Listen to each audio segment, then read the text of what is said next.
우리 잠깐 기도하겠습니다. 하나님 감사합니다. 오늘도 주의 말씀을 받고자 합니다. 이 시간 주께서 우리에게 말씀하여 주옵시고 그 말씀 가운데 들려지는 주의 음성을 듣고 우리가 삶 가운데 참으로 말씀에 순종하는 그 기쁨과 순종하는 자만이 누리는 그런 하늘의 놀라운 은혜들을 경험하게 하여 주옵소서. 오늘 주님 앞에 빈손으로 나오지 아니하고 각종 예물을 주님 앞에 드리며 나온 이들이 있습니다. 주일 주정헌금, 주님 앞에 이 모든 소유가 주님께서 왔음을 고백하며 10분의 1을 드리는 11조의 헌금, 내 인생의 마당에 주께서 주신 모든 것에 감사하는 마음으로 감사의 헌금을 드립니다. 이 모든 예물을 받아 주옵시고 또한 선교사님들을 위해 선교의 헌금을 드리고 어려운 이들을 위해 구제의 헌금을 드린 이들이 있사오니 주께서 드리는 모든 물질마다 축사하사 하나님의 나라와 주의 영광 위에 써 주시옵시며 그리고 그곳에 복음의 역사가 일어나게 하여 주옵소서. 오늘 주님 앞에 나오되 우리의 마음을 가지고 나왔습니다. 주께서 우리를 정결케 하사 하나님 나라 위에 귀하게 사용하여 주옵시며 하늘문을 여시사 하늘의 비전을 듣고 주의 음성에 우리가 반응하는 귀한 삶이 또한 되게 하여 주옵소서. 오늘 주신 주님을 찬양하며 우리 주 예수 그리스도의 이름으로 기도하옵나이다. 아멘. 감사합니다. 오늘 옆 사람과 함께 다시 한번 인사할게요. 손을 꼭 잡고 눈을 마주치면서 진실한 마음을 담아 이렇게 인사하겠습니다. 사랑합니다. 이렇게 뒤를 좀 끄세요. 갑자기 어떻게 할지를 몰라 하는 형제님들이 계셔갖고 다음부터 이런 거 시키지 말아야겠다고 생각하시면 되는데 정말 여러분 사랑합니다. 여러분 오늘 잘 오셨습니다. 오늘 내 손에 든 것이 무엇이냐라는 제목의 첫 번째 날입니다. 사실은 이 질문은 다음 주에 나올 거고요. 오늘은 다음 주에 대한 본문을 이해하기 전에 오늘 이 부분을 이해하지 않으면 이해가 되지 않기 때문에 함께 말씀을 나누고자 합니다. 전통적으로 우리가 신학교에 입학하게 되면 그 입학하는 신학교에서 하는 질문들이 있습니다. 그게 뭐냐 하면 여러분 대학을 입학할 때 시험을 통해서 가지만 전통적으로 신학교는 반드시 이 질문을 합니다. 면접을 통해서. 이게 없으면 아무리 성적이 좋아도 들어갈 수가 없어요. 그게 뭐냐 하면 당신이 목회자나 선교사나 하나님의 일꾼으로 정말 하나님이 부르셨느냐라고 하는 질문을 합니다. 하나님의 콜링, 하나님의 부르심이 당신의 삶 속에 있었는가? 그래서 저도 그렇고 오늘날의 모든 목회자들은 다 신학교를 입학할 때 이 질문을 받습니다. 그리고 이것에 대한 확신이 없이 신학교에 입학하는 사람은 아무도 없습니다. 하나님의 부르심이 명확한가? 그러다 보니까 오늘날 교회 안에 있는 아주 보편적인 잘못된 인식이 있습니다. 그것은 뭐냐 하면 소명이라고 하는 것은 일반 성도들의 삶과는 사실은 상관이 없는 것처럼 별개의 것으로 이해하는 이들이 있다는 사실입니다. 특별히 젊은이들은 그래도 하나님이 나를 어떻게 부르셨는가에 대한 관심이 그래도 있어요. 자신들의 직장을 선택할 때, 자신의 결혼을 준비하고 있을 때 그들이 정말 나를 향해 하나님의 부르심에 맞게 나는 인생을 살아가고 있는가는 진지한 고민이 있는 청년들이 있습니다. 그런데 결혼한 이후 그리고 작년의 시간을 지난 노년의 시절을 맞고 있는 몇몇 성도님들은 하나님의 부르심과는 전혀 상관없이 그저 하던 대로 신앙생활을 하는 경우가 많습니다. 여러분, 우리를 구원하신 것만이 하나님의 목적이 아닙니다.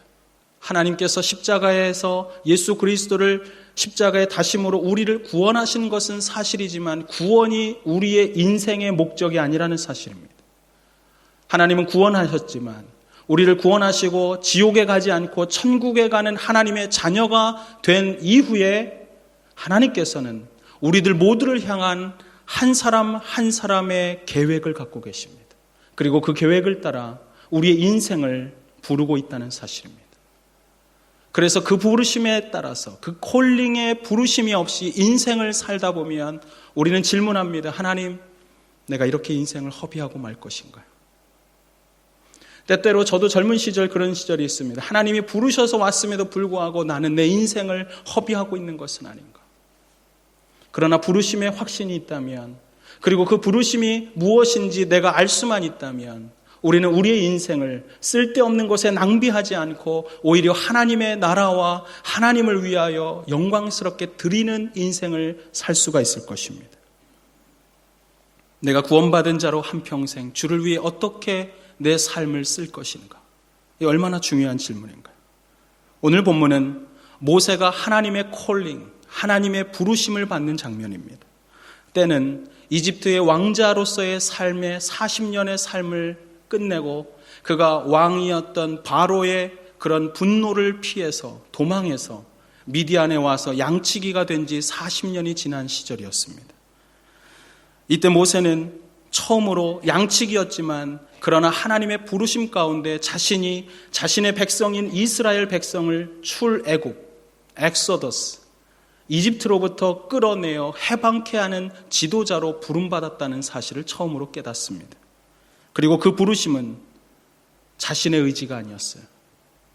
민족의 해방된 지도자가 되게 하는 것은 하나님의 주권적인 선택이었습니다. 그리고 그것은 하나님의 계획이었고 자신의 의지와 상관없이 하나님의 계획 속에 자신이 동참하는 것이었습니다.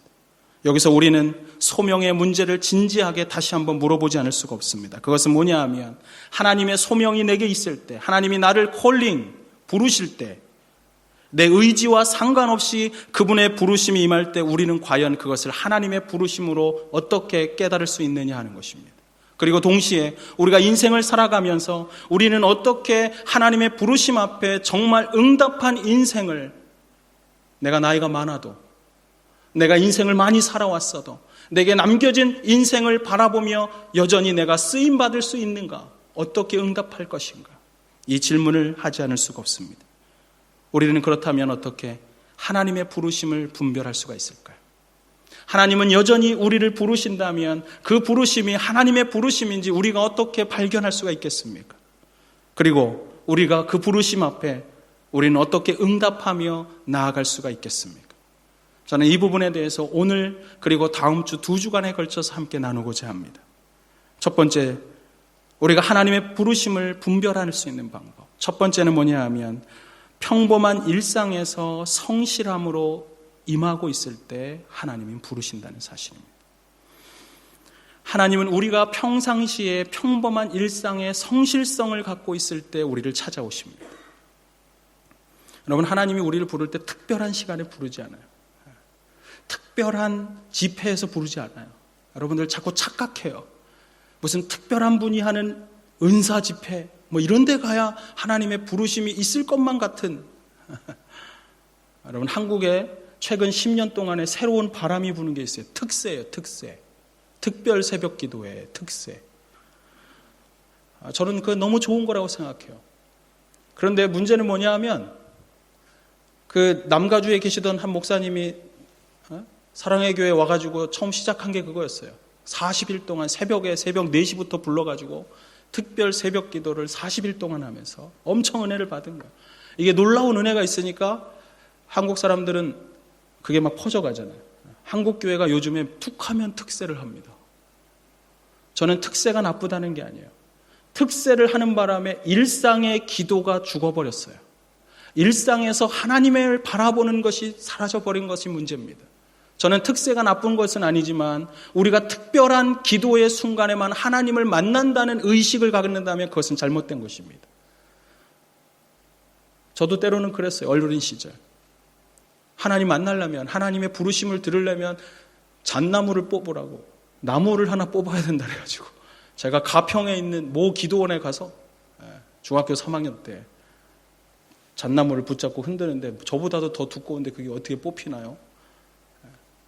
흔드는 거를 했지 기도를 하지 않았어요. 제가 말씀하고 드리고 싶은 건 이것입니다. 하나님은 특별한 때에 특별하게 부르시기도 하지만 그러나 우리의 일상의 때에 오히려 더 많이 찾아오신다는 사실입니다. 오늘 그 사실을 오늘 본문이 가르쳐 줍니다. 우리 함께 본문 1절 말씀을 함께 읽겠습니다. 우리 함께 1절을 같이 읽어볼까요? 시작. 모세가 그의 장인 미디안 제사장 이드로의 양떼를 치더니 그 떼를 광야 서쪽으로 인도하여 하나님의 산 호렙에 이르매. 그래서 보니까 모세가 하나님의 소명, 하나님의 부르심을 내가 이번에 반드시 들으리라, 그리고 호렙산에 올라간 게 아니에요. 모세는 오히려 이집트 바로 왕의 진노를 피해서 미디안이라는 광야에 도망쳐 왔었습니다. 그리고 미디안 광야에서 지금의 장인인 이드로를 만납니다. 이드로는 제사장이었습니다. 그가 여기에 와서 제사장의 밑에서 일을 합니다. 무슨 일을 해요? 양을 돌보는 양치기의 일을 하는 것입니다. 양치기로서 그가 최선을 다하여 일하고 있던 어느 날, 그가 이 양들을 풀을 뜯기려고 하다가 서쪽으로 가다가 호렙산이라는 곳에 간 것입니다. 그곳에서 하나님을 만나서 성경은 그곳을 하나님의 산이라고 썼을 뿐이지 호렙산이 하나님이 임하는 특별한 공간이 아닌 거예요. 제가 지금 무슨 말씀 드리는지 이해하실 겁니다. 우리가 기억해야 될 것은 하나님께서 우리를 부르실 때 특별한 곳에서가 아니라 우리의 일상의 매우 평범한 삶에서 우리를 부르신다는 사실입니다. 저는 성경 속에서 하나님의 부르심을 받았던 예수님의 제자, 혹은 선지자 예레미야, 그리고 우리가 기드온, 이런 사람들은 매우 일상적인 삶에서 성실하게 임하고 있을 때 하나님이 부르셨어요. 여러분, 심지어 기드온은 언제 하나님을 만나는 줄 아십니까? 그가 블레셋과의 싸움 속에서 매우 두려워 떨고 있었습니다. 그는 겁쟁이였습니다. 그래서 뭘 하냐 하면 보리를 타작해야 되는데 보리 타작 틀에 가서 타작마당에서 타작을 못하고 몰래 포도주 틀에 있는 곳에 가서 타작을 하는데 거기에 천사가 나타났어요. 근데 놀라운 말을 해요. 첫 마디가 뭔지 아세요? 용사여. 제가 그 말을 보고 영어에 보면 don't worry 할 때 내가 제가 발음 잘 못하는데 이게 워리언지 겁쟁이 워리언지 제가 발음을 잘 못해서. 여러분, 기드온한테 야 이 겁쟁이야 이러고 나타나야 되는데 겁쟁이처럼 피하고 있는 그때에 하나님이 나타나셔서 큰 용사요. 제가 드리고 싶은 말씀이 이거예요. 그는 겁쟁이였지만 그러나 자신의 일에서 성실하고 있을 때 하나님이 부르셨다는 사실입니다. 여러분, 우리가 우리의 일상에서 성실하다는 이야기는 결코 우리가 우리의 일상에서 성공하고 있을 때가 아니라는 사실을 기억하십시오. 여러분, 우리가 베드로가 예수님을 만나는 그때가 언제인 줄 아십니까? 그때는 실패의 때였습니다. 성실했지만 성실함에도 불구하고 실패하고 있었고, 실패했지만 그는 여전히 성실하고 있을 때 주님이 찾아오셨습니다. 예수님을 언제 만난 줄 아세요? 베드로가? 그가 밤이 새도록 물고기를 낚았지만 하나도 잡지 못하고 있을 때, 그물에 아무것도 없을 때, 그래서 밤이 새도록 그 일한 그 피로감과 허탈감으로 가득 찬 때에 어부로서 이제 돌아가려고 그물을 씻고 있는 그 순간 주님이 찾아오셨습니다. 그때 베드로가 이렇게 고백합니다. 뭐라고 고백하냐 하면, 우리가 밤이 새도록 수고하였으나 잡은 것이 없습니다. 그러나 주님이 저 깊은 곳에 가서 그물을 내리라고 하니까 내가 말씀에 의지하여 내리겠나이다. 그는 밤이 새도록 수고했습니다. 그는 실패하고 있었지만 새벽이 올 때까지 여전히 성실한 하나님의 사람이었습니다. 그리고 그 부르심 가운데 그는 물고기가 아닌 사람을 낚는 어부가 되라는 말씀을 듣습니다. 여러분, 제자였던 마태, 우리가 마태복음을 기록한 마태는 언제 부름을 받았습니까? 그의 원래 직업이 뭐예요? 그는 텍스트, 세리였어요. 세관에서 열심히 일하고 있던 어느 날 우리 주님이 찾아오셔서 너는 나를 따르라, 그 말을 듣고 그 부르심 가운데 그가 응답한 것입니다. 이제껏 저는 땡땡이 치다가 예수님 만났다 이런 제자 본 적이 없어요. 여러분, 예수님의 제자 12명 중에 11가 갈릴리 호수 근처에서 주님을 만났는데 그 제자들이 갈릴리 호수에서 뱃놀이를 하고 노래를 부르다가 우리 주님을 만나서 소명받고 왔다 이런 거 본 적 있어요? 여러분, 하나님이 부르는 사람들은 다 자신의 일상에 성실한 사람이었습니다. 자신의 일상에서의 이 성실성이 그럼 왜 중요합니까? 그것은 모든 하나님을 따르는 사람에게 있어서 성실성이 바로 사역의 바탕이 되기 때문입니다. 여러분, 성실하지 않은 사람은 결코 하나님을 따르는 일에도 성실하게 따라갈 수가 없습니다. 하나님이 왜 성실한 사람을 부르는가? 그가 일상에 있었지만 거기서 최선을 다하는 그 모습을 보고 우리 주님은 미래에 대한 꿈을 꾸시고 그를 통해 하나님의 계획을 꾸신다는 사실입니다. 여러분, 다윗이 이스라엘의 왕이 될 때 그 왕이 되는 그 과정 속에서 하나님이 다윗을 부르신 것을 왜 불렀는지 설명하는 장이 있어요. 성경에 보면 다윗이 왜 이스라엘의 왕이 될 수 있었는가, 그 자질이 나옵니다. 시편에 나옵니다. 시편 78편에 보면 시편 78편 70절에서 72절에 이런 기록이 나옵니다. 한번 여러분 찾아보셔도 괜찮아요. 78편 70절에서 72절에 보면 이런 기록이 나와요. 또 그의 종 다윗을 택하시되, 지금 다윗을 하나님이 보셨습니다. 그리고 그를 택하셨습니다. 어디서 택했다 그래요? 양의 우리에서 취하시며, 양의 우리에서 목자로서 최선을 다하는 모습을 보고 취하셨습니다. 71절에 보면 젖양이라는 건 어미양이라는 것입니다. 젖이 나오는 양. 어미양을 지키고 있는 중에 다윗을 이끌어내사 그의 백성인 야곱 이스라엘을 기르게 하셨으니, 하나님께서 가만히 보니까 다윗이 젖양, 어미양을 기르고 있는 모습을 보면서 내가 너에게 내 백성 이스라엘을 맡겨도 괜찮겠다고 생각하셨습니다. 그 이유를 그 다음 절에 이렇게 설명합니다. 이는 그가 그들을 자기 마음의 완전함으로 기르고 그 손에 능숙함으로 지도하였더라. 옛날 성경에는 이렇게 썼어요. 왜냐하면 이는 그가 그들을 자기 마음의 성실함으로 기르고 그 손에 능숙함으로, 공교함으로 하라 그래요. 영어에는 skillful. 여러분이 여러분의 일터에서 여러분이 하는 일 가운데 얼마나 성실하고 있습니까? 다윗은 매우 성실했습니다. 그 자리에서 너무나도 성실했기 때문에 그 손은 skillful hands, 능숙한 손이었어요. 내가 약사로 일을 하든, 내가 간호사로 일을 하든, 내가 어디 가서 어떤 부름을 받든 그 손이 능숙한 손이었던 것을 본 그 순간, 다윗의 손이, 양을 기르고 있는 손은 그에게 스킬풀했단 말이죠. 대충 한 거 아니에요, 여러분. 그가 성실했고 자신의 일상에 최선을 다하는 모습을 하나님께서 보시고, 네가 이 정도로 양을 잘 다스린다면 나의 양인 이스라엘을 맡겨도 너는 충분해. 여러분의 일상의 성실함이 하나님을 감동케 하실 수 있습니다. 여러분의 일상 속에서 하나님의 부르심을 듣기를 원하시나요? 여러분의 일상에서 성실하십시오. 하나님이 여러분을 특별한 곳에서 만나지 않고 여러분의 삶에서 부르십니다.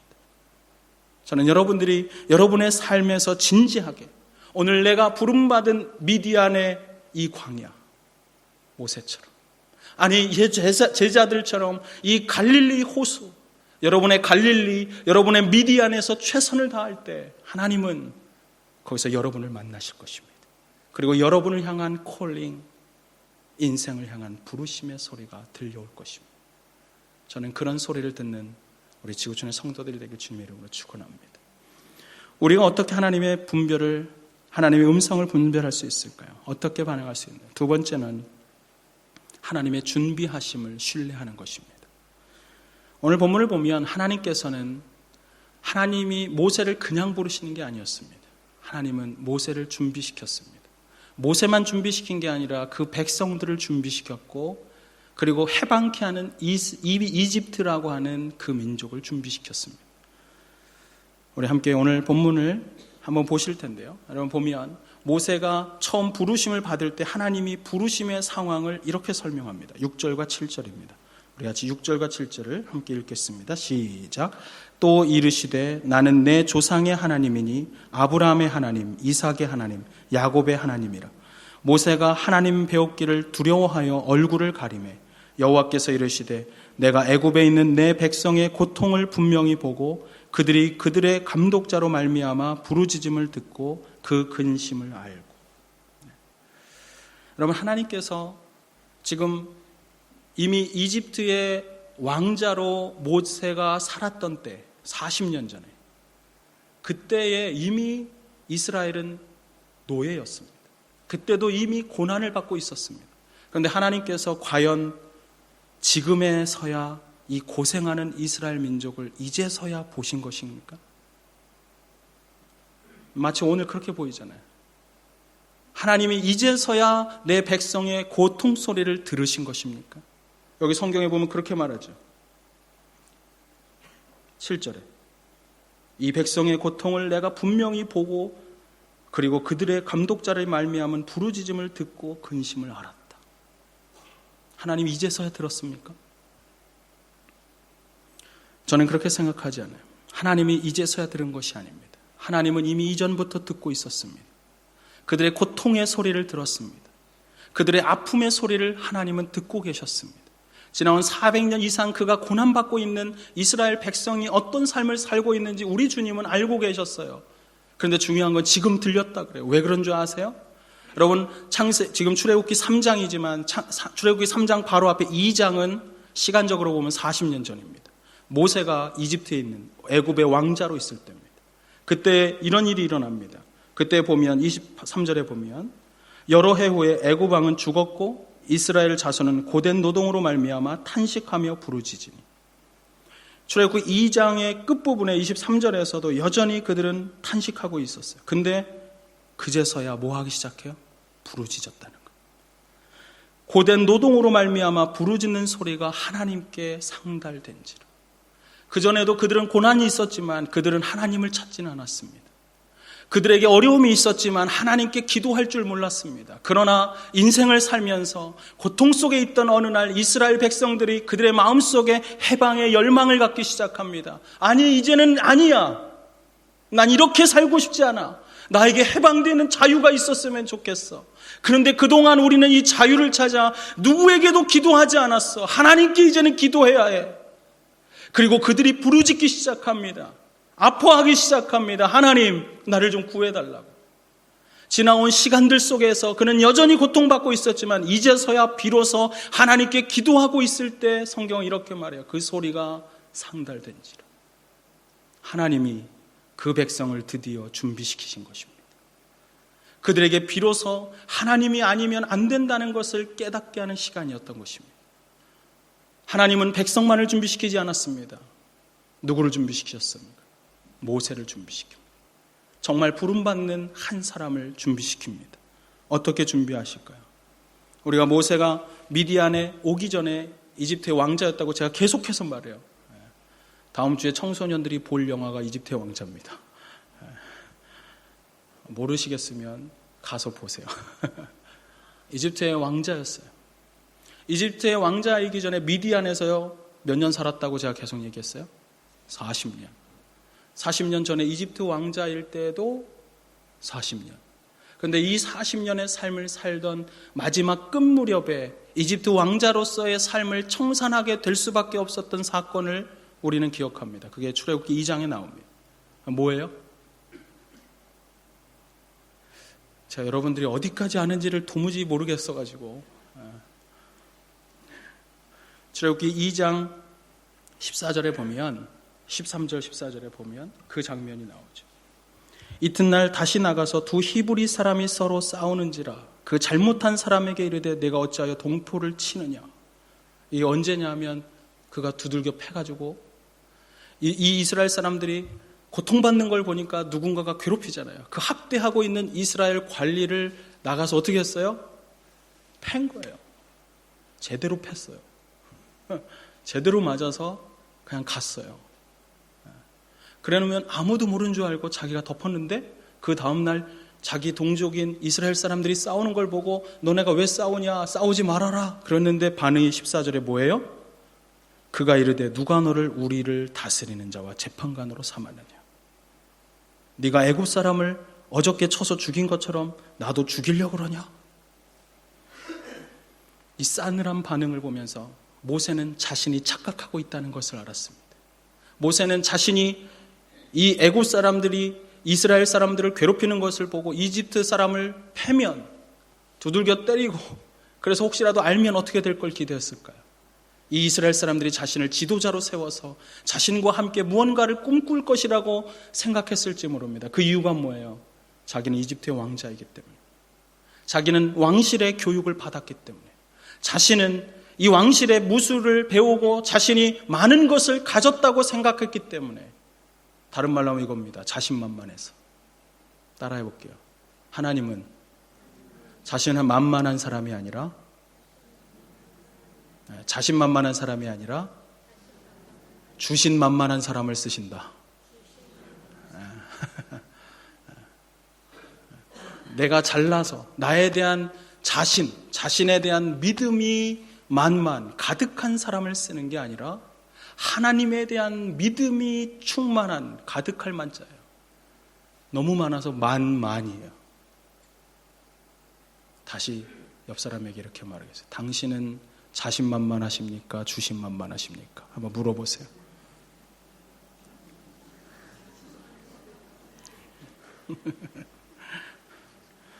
그럼 하나님은 결코 자신만만한 사람을 쓰시지 않습니다.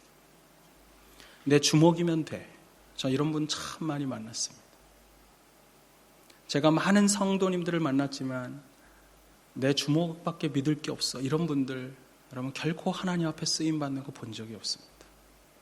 하나님은 내 주먹, 내 지식, 내 잘난 맛으로 인생을 사는 사람 그냥 잘났다고 내버려 두십니다. 심지어 하나님 앞에 부르짖지 않는 이스라엘 백성들을 내버려 두신 것과 같습니다. 내 마음대로 내 뜻으로 나를 경영하려고 할 때 하나님 쓰시지 않아요. 그런데 오늘 보니까 모세는 드디어 하나님에 대한 신뢰를 가졌습니다. 40년 전에 애굽에서 그렇게 자신만만했던 모세가 미디안 광야에서 40년의 인생을 살고 나니까 적막하고 정말 황량한 그런 광야에서 40년 인생을 살았던 모세는 무엇을 느꼈을까요? 그의 나이가 지금 몇 살입니까? 자, 계속 40에 40을 더했다 그랬는데 몇 살? 80이 됐어요. 광야에서만 40년. 정말 그 황량한 곳에서 80의 노인이 된 그 자신이 자신을 볼 때 얼마나 자신만만할까요? 무엇을 믿을 수 있겠어요? 이제 나는 어쩌면 아무것도 할 수 있는 게 없을지 몰라. 자신을 포기하지 않았을까요? 우리는 모세가 자신을 포기했을 거라는 사실을 성경을 통해서 알 수가 있습니다. 오늘 계속해서 2장을 살펴보는데 출애굽기 2장에 가면 그가 처음 미디안 땅에 왔을 때 아이를 낳았는데 그 첫 아들의 이름을 이렇게 붙입니다. 우리 한번 2장 22절을 같이 한번 읽어볼까요? 2장 21절부터 볼까요? 그가 누구랑 결혼했는지도 나오니까 우리 같이 한번 읽어볼까요? 21, 22절 시작. 모세가 그와 동거하기를 기뻐하며 그가 그의 딸 십보라를 모세에게 주었더니 그가 아들을 낳음에 모세가 그의 이름을 게르솜이라 하여 이르되 내가 타국에서 나그네가 되었음이라 하였더라. 모세가 이드로와 함께 양을 치고 있었습니다. 그런데 뭐라 그래요? 21절에 보니까 이드로가 함께 있는 것을 모세가 기뻐했습니다. 그리고 아마 이드로도 기뻐했던 것 같습니다. 21절에 보면 이드로가 그의 딸 십보라를 모세에게 주어서 장가가 갔습니다. 장가를 갑니다. 그리고 나서 아들을 낳았어요. 그 이름이 뭐예요? 게르솜. 그 뜻이 뭐라고 성경은 나옵니까? 굉장히 비참하지 않습니까? 여러분? 자기 애를 낳는데 애 이름에다 그런 걸 붙여. 나는 멀리 타국까지 와서 나는 나그네가 됐다. 아마도 모세가 이 광야에서 40년을 살면서 그는 두 가지를 깨달았을 것입니다. 내가 어쩌자고 여기까지 와서 나그네가 됐나? 나는 나그네 된 자신을 보며 내 이 나그네 된 모습을 보며 그는 인생의 고독을 느꼈을 것입니다.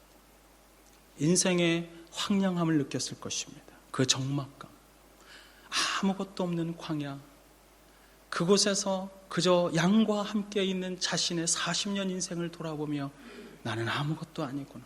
그 적막함 속에 그저 별밖에 없는 이 광야의 밤을 보다가 아마 이렇게 느꼈을 거예요. 나는 참 별 볼 일 없는 인생이다. 원래 별 보다가 별밖에 볼 거 없을 때 그걸 느껴. 나는 참 별 볼 일 없어. 그렇게 별을 보던 어느 날 그가 정말 아무것도 없다고 생각하고 나는 아무것도 아니라고 느끼던 어느 날 그 하늘의 별들을 보며 압도되어 오는 그 별들 속에 우주를 창조하신 하나님을 발견합니다. 그리고 장인의 이름이 뭐예요? 장인의 이름은 이드로. 그는 하나님을 믿는 제사장이었습니다.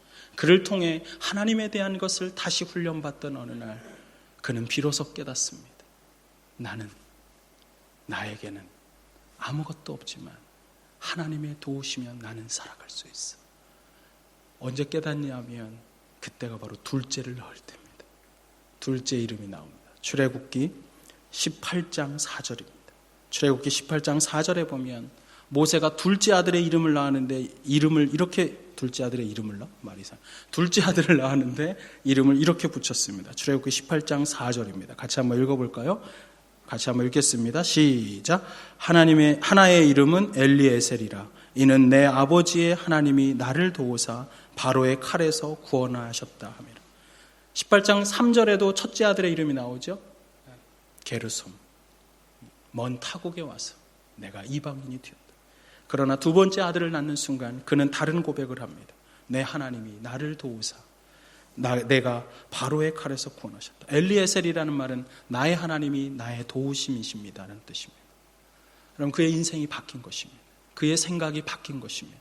그동안 자신만만했고 그래서 광야에 온 순간 나는 아무 이런 곳에 내가 와서 나그네가 되다니. 뉴질랜드 와서 그런 분 없어요 지금? 이민 1세대 분들. 나는 아직도 나그네. 내가 영주권 받으면 뭐하나. 나는 아직도 여기서도 나그네고 언어는 아직도 안 통하고 저 인간들이 뭐라고 하는지 영어는 알아듣지만 원래 억양 속에 그 느낌이 있잖아요. 제가 제일 불안한 게 그거예요. 여기서 영어 백날 해봐야 저는 억양까지는 이해 못해. 그들의 그 말 속에 숨겨진 그 의미는 이해 못해. 나는 아마 평생 나그네일 거야. 이런 생각이 들어요. 그러나 중요한 건 뭐예요? 그럼에도 불구하고 내가 나그네지만 나를 인도하신 하나님을 바라본다면 그때부터 달라지는 것입니다. 모세는 자신이 나그네고 나는 아무것도 아니고 나는 별 볼 일 없는 존재. 그러나 나와 함께 하시는 하나님을 바라보니까 그제서야 비로소 하나님을 의지하기 시작합니다. 사랑하는 여러분, 저는 여러분들이 하나님 앞에 무릎 꿇는 시간이 필요하다고 생각합니다. 손들고 항복하는 시간이 필요합니다. 우리가 찬양할 때 왜 손드는 줄 아세요? 내가 항복했다는 뜻이에요. 하나님밖에 없다는 뜻이에요. 근데 중요한 것은 그 다음이에요. 그 다음에 고백이 필요합니다. 하나님, 근데 하나님이 날 도와주셔야 돼요. 하나님이 내 삶에 오셔야 합니다. 나를 인도하셔야 됩니다. 하나님, 당신이 아니면 나는 정말 살아갈 수 없기 때문에 나를 이끌어 주십시오. 이 고백이 우리의 삶에 있지 않는다면 결코 하나님은 우리를 쓰실 수가 없습니다. 저는 우리들 모두가 하나님 앞에 정말로 주님을 신뢰한다고, 주님만을 의지한다고 그렇게 고백할 수 있었으면 좋겠어요. 특별히 우리 젊은 친구들, 혈기왕성하니까 뭐가 될 것 같지만 착각이에요, 착각. 아직도 이집트의 왕자인 거예요. 빨리 미디안의 양치기가 돼야 돼요. 그래서 더 겸손하게. 그러면 비로소 하나님의 도우심, 하나님의 부르심이 시작됩니다. 저는 여러분들이 하나님의 음성을 듣고 그분 앞에 나아갈 수 있는 그런 아름다운 하나님의 은혜가 있었으면 좋겠어요. 우리가 정말 어떻게 그러면 하나님의 부르심을 받습니까? 하나님의 부르심을 어떻게 확인할 수 있습니까? 세 번째입니다. 그것은 거룩한 삶을 살 때 하나님이 부르신다는 사실입니다. 하나님은 거룩한 자를 쓰십니다. 하나님께서 나타나시자마자 모세에게 비전을 바로 주시지 않고 첫 번째 요구를 하셨습니다. 아까 상황을 설명하고 동시에 요구하신 게 있습니다. 우리 4절과 5절입니다. 우리 4절, 오늘 본문 말씀 출애굽기 3장 4절과 5절 말씀을 다시 한번 한 목소리로 읽겠습니다. 시작. 여호와께서 그가 보려고 돌이켜 오는 것을 보신지라 하나님이 떨기나무 가운데서 그를 불러 이르시되 모세야 모세야 하시매 그가 이르되 내가 여기 있나이다. 하나님이 이르시되 이리로 가까이 오지 말라. 네가 선 곳은 거룩한 땅이니 내 발에서 신을 벗으라. 하나님께서 모세에게 나타나셨습니다. 그런데 어디에 나타나셨어요? 떨기나무 가운데 나타났습니다. 떨기나무 가운데 뭘로 나타나셨어요? 저를 보지 말고 성경을 보셔야지 돼요. 뭘로 나타나셨어요? 불로 나타나셨어요. 여러분, 하나님이 나타나시는데 왜 불로 임하시고 떨기나무로 임했을까요? 제가 신천지처럼 막 상징을 말하려는 건 아니에요. 여러분, 대부분의 경우 구약 성경에서 불의 경우는 거룩함을 상징합니다. 하나님의 불이 임하는 때가 있습니다. 레위기나 다른 성경의 구약 성경을 보면 하나님의 불이 임하면 그들에게 있는 죄악을 소멸할 때 불로 임하십니다. 하나님이 거룩한 불로 임해서 더럽혀지는 것을 태우십니다. 그런데 떨기나무에 임했습니다. 떨기나무가 뭔지 아세요? 저는 떨기나무가 딸기나무인 줄 알았어요. 여러분, 떨기나무는 아카시아과에 속하는 가시나무입니다. 가시나무예요. 광야에서 사는 사람이라면 너무나도 흔해서 쉽게 볼 수 있는 볼거리가 바로 광야의 떨기나무입니다. 모든 여행자에게나 혹은 광야에 사는 사람에게는 익숙한 것입니다. 그런데 이 떨기나무는 잘 말라 있어서 사실은 쉽게 불에 탈 수가 있습니다. 너무나도 흔하기요. 그리고 말라 있고 메말라 있어서 쉽게 불에 탈 수 있는 것. 그런데 모세가 왜 특별하게 봤어요? 불에 타야 되는데 불이 임했는데 타지 않고 불이 있다는 사실입니다. 너무나도 이상했어요. 그래서 그가 그 떨기나무에 가까이 갑니다. 저는 이것이 하나님의 시청각 교육이라고 생각해요. 하나님이 때로는 우리에게 시청각으로 임하세요. 무슨 말이에요? 모세가 떨기나무에게 가까이 가는 그 순간 뾰족뾰족한 가시에 하나님이 임했습니다. 거룩한 불이 임했습니다. 너무나도 흔한 나무, 때로는 천박해 보이기까지 하는 그 나무가 하나님의 거룩한 불길이 임하는 자리로 쓰임받을 수 있다는 것을 보면서 모세는 어쩌면 떨기나무의 불을 보며 자신을 살펴보고 있었을지 모릅니다. 나도 저렇게 아무것도 아닌데, 나도 저렇게 흔한 인생, 평범한 인생, 그러나 하나님이 임하시면 하나님의 거룩을 위해 나는 얼마든지 쓰임받을 수가 있다는 것을, 그리고 저렇게 아무것도 아닌 것처럼 고생하고 있는 이스라엘 백성에게도 하나님이 하신다면, 그 거룩으로 임하신다면 하나님이 쓰실 수 있다는 것을 그는 발견한 것입니다. 그래서 가까이 다가가는 그 순간, 그래서 너무나도 놀란 그 순간 성경은 3절에 이렇게 써 있어요. 이 큰 광경을 보기 위해서 그가 갔다고 말해요. 네, 이 광경을 보리라. 그가 너무나도 놀라서 간 것입니다. 그러자 하나님이 말씀합니다. 너는 더 이상 가까이 오지 말라고. 내가 선 곳은 거룩한 땅이니 너의 신을 벗으라. 여러분, 신발은 무언가요? 신발은 더럽습니다. 그런데 양치기가 신은 신발은 뭐예요? 샌들이에요. 얼마나 더러웠겠어요. 하나님께서 그 신발 자체가 더러워서 벗으라는 게 아니라 무엇을 말하는 거예요? 너의 인생에 더러운 것을 벗으라. 너의 인생에 더럽혀진 것을 벗으라. 내가 있는 이곳은 거룩한 곳이니라. 사랑하는 여러분, 우리가 하나님 앞에 쓰임받기 위해서는 우리는 거룩하고 깨끗하게 되어 있어야 합니다. 하나님은 깨끗한 그릇을 쓰십니다. 제가 우리 집에 가봤어요. 이번에 뉴질랜드 오면서 보니까 그릇이 왜 이렇게 많아? 저는 그렇게 많은지 몰랐어요. 그래가지고 아내를 돕겠다고 저번에 이렇게 들어가는데 창고같이 그릇이 있는 데로 들어가 버렸어요. 제가 보니까 우리 아내는 거기에서 그릇을 꺼내지 않아요. 자주 쓰는 그릇은 이미 나와 있어요. 아내는 됐다 큰 그릇이 있는 거예요. 너무 커갖고 깜짝 놀랐어요. 이런 그릇을 쓰나? 여러분, 큰 그릇은 우리 교회 행사나 할 때 쓰는 거예요. 그죠? 세교 환영만찬 할 때, 잔치할 때나 써요. 작은 그릇은 언제 써요? 평상시에 자주 씁니다. 근데 중요한 것은 이겁니다. 큰 그릇이든 작은 그릇이든 주인은 원하는 대로 쓰지만 한 가지 그릇은 안 씁니다.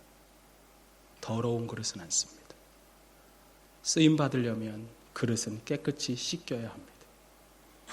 하나님께서도 마찬가지입니다. 우리를 쓰실 때 우리의 깨끗함을 보십니다. 우리가 크든 작든 중요하지 않습니다. 베드로도 실패한 순간에 오히려 하나님이 부르셨던 것처럼 우리의 인생이 실패했느냐, 세상적인 안목으로 아무것도 가진 것이 없느냐, 그것은 하나도 중요하지 않아요. 그분이 쓰시는 조건은 딱 하나입니다. 당신이 거룩한가? 주인이 쓰기에 깨끗한가? 주인이 쓸 목적이 있으면 그분은 아무 때나 쓰실 수가 있어요. 당신이 깨끗하기만 하면.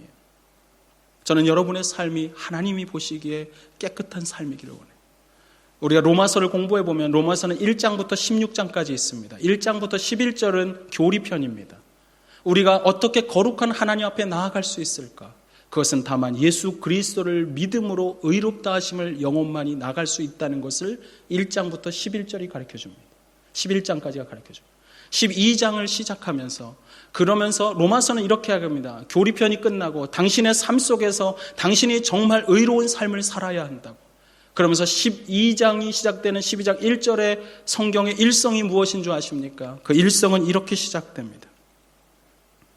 그 일성은 이것입니다. 그러므로 형제들아, 내가 하나님의 자비하심으로 너희를 권하노니 너희 몸을 하나님이 기뻐하시는 거룩한 산 제물로 드리라. 그러면서 이렇게 써놨어요. 이것이 너희를 향한 하나님의 뜻이라고. 여러분, 성경에서는 우리를 향한 하나님의 뜻이 세 개가 나옵니다. 첫 번째, 우리를 구원하는 것. 두 번째, 거룩한 것. 세 번째, rejoice, enjoy, 기뻐하며 사는 것. 자꾸 하나님 뜻 뭐냐고 묻지 마세요. 성경은 딱 세 가지예요. 여러분을 구원하기를 하나님 원하십니다. 구원받은 자가 거룩한 삶을 살기를 원하십니다. 거룩할 뿐 아니라 기뻐하며 살기를 원하십니다. 하나님 그런 사람을 쓰십니다. 저는 여러분들이 하나님 앞에 부르심 가운데 다른 어떤 것보다 거룩함으로 나 자신을 드릴 수 있었으면 좋겠어요. 그분 앞에 하나님, 나는 어쩌면 종지 그릇일지 몰라요. 간장 종지, 요만한 소스나 담는 조그만 그릇. 그래도 상관없어요. 하나님이 원하면 쓰실 수가 있어요.